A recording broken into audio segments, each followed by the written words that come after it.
اللہ تعالیٰ یہاں بیان فرما رہا کہ ہم نے بھیجا ہے آپ کو.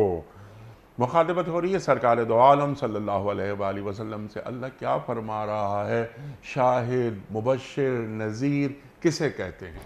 اس مضمون کو اللہ تبارک و تعالیٰ نے قرآن کریم میں متعدد مقامات پر بیان فرمایا. جی. ایک تو یہی سورہ فتح کی 8 اور 9 آیت کہ اِنَّا أَرْسَلْنَاكَ شَاهِدًا وَمُبَشِّرًا وَنَذِيرًا.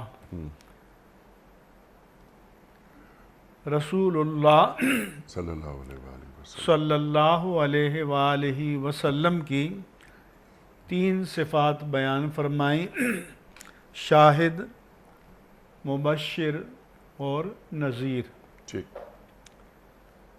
پھر سورۃ الاحزاب آیات 45 تا 47 میں یہی مضمون بیان ہوا کہ اِنَّا أَرْسَلْنَاكَ يَا أَيُّهَا النَّبِيُّ اِنَّا أَرْسَلْنَاكَ شَاهِدًا وَمُبَشِّرًا وَنَذِيرًا. 3 یہی صفات. اور وَالدَّاعِيًا إِلَى اللَّهِ بِإِذْنِهِ وَسِرَاجًا مُنِيرًا. 2 مزید صفات کہ اللہ کے اذن سے اس کی طرف بلانے والے اور روشن چراغ.